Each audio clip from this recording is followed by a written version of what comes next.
Sebuah video viral di TikTok menunjukkan seorang sopir truk bertemu dengan keluarganya di Tol Cipali.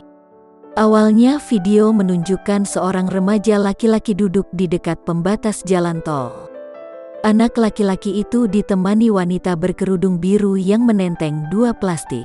Mereka seperti menunggu sesuatu di pinggir jalan. Tidak lama, sebuah truk berhenti tidak jauh dari mereka. Wanita itu kemudian menghampiri mobil tersebut. Terlihat seorang pria turun dari kursi pengemudi. Sopir tersebut kemudian menghampiri wanita yang membawa barang. Ia diduga adalah suami wanita tersebut. Wanita tersebut menyerahkan plastik berisi makanan.